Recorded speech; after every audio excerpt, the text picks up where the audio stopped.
আমরা আমাদেরকে নিয়ে যত কিছু পরিকল্পনা করে থাকি না কেন, আল্লাহ আমাদের জন্য যেটা পরিকল্পনা করে রেখেছেন তার বাইরে আসলে কিছুই সম্ভব না। আসসালামু আলাইকুম।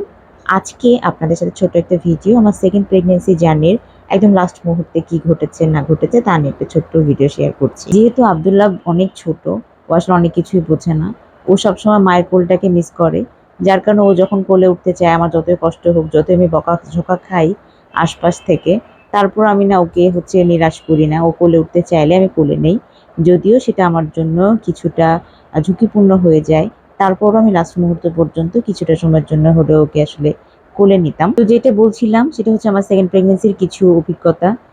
সেটা হচ্ছে আমার মোটামুটি প্রায় 8.5 মাসের জার্নিতে আমি একদম পুরোপুরি অ্যাক্টিভ।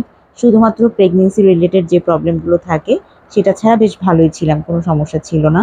কিন্তু লাস্ট 1.5 মাসটাতে আমার নানান ধরনের প্রবলেম হতে শুরু করে এবং রেগুলার যে চেকআপ থাকে, ডাক্তার চেকআপ আমার লাস্ট মুহূর্তে, সেই চেকআপ করতে যেয়ে আমি জানতে পারি যে আমার আরও বেশ কিছু শারীরিক সমস্যা। আর যেই সমস্যাগুলোর কারণে ডাক্তার কোনো রিস্ক নিতে চাচ্ছিল না এবং ইমিডিয়েট চাচ্ছিলেন বেবিটা যেন আমাদের চলে আসে। কারণ এর থেকে বেশি লেট করলে আমার এবং আমার বেবিরও প্রবলেম হবে। বেবি আলহামদুলিল্লাহ ভালোই ছিল, কিন্তু সব প্রবলেমগুলো ছিল আমার মধ্যে। তো যার কারণে আমাদের হঠাৎ করে হসপিটালাইজড হতে হচ্ছিল এবং মানে সিজারের ডেট দিয়ে দিয়েছিল।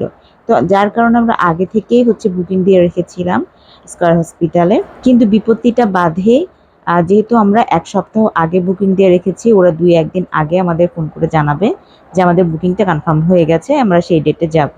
তো তারা আগের দিন জানায় নাই। একদম যেদিন আমাদের ডেট মানে যেদিন আমাদের ডেট হবে তার আগের দিন অ্যাডমিট হতে হয়।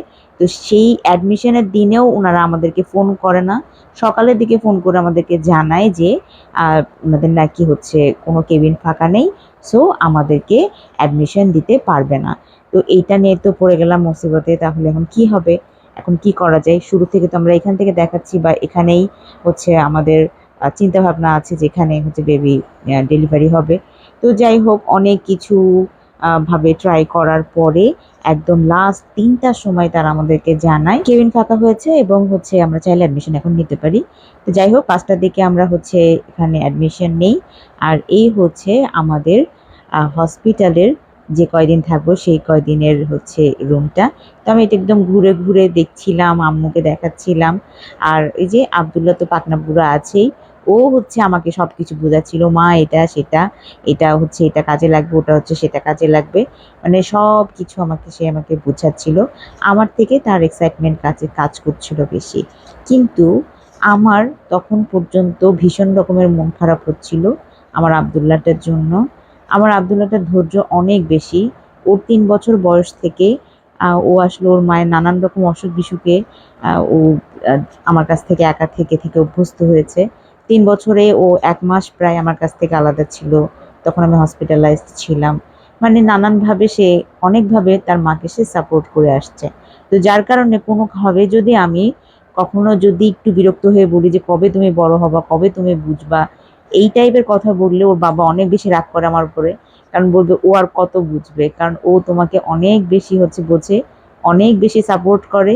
কারণ ও ছোট্ট বয়স থেকে আমাকে হসপিটালে থাকার সময় একা থেকেছে। যেহেতু আমার একটু বড় ধরনের প্রবলেম হয়ে গিয়েছিল। তো যাই হোক, সে কথা না যাই। আব্দুল্লাহ হোমওয়ার্ক নিয়ে বসেছে। তো সেদিনে যেহেতু ওর হোমওয়ার্কটা শেষ করতে পারেনি, আর ও মাকে ছাড়া সেটা আসলে করতে বেশি কমফোর্ট ফিল করে না বাবার কাছেও। তো ও সাথে করে নিয়ে আসছিল। তো যাই হোক, সেদিন আমার যে মোটামুটি চেকআপ গুলো থাকে, সেই চেকআপ গুলো শেষ করে তারপরে ছিল আমাদের রাতের খাবার। আর রাতের খাবার শেষ করে আব্দুল্লাহ আমাদের সাথে খাবার শেষ করে ও বাসায় চলে গেছিল। আর আমি আর আম্মু ছিলাম হসপিটালে।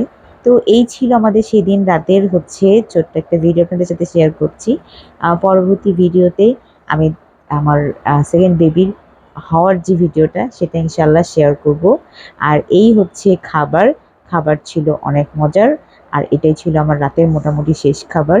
কারণ এরপরে আর খাবার দেওয়া হবে না। পরের দিন যেহেতু আমার সিজার হবে।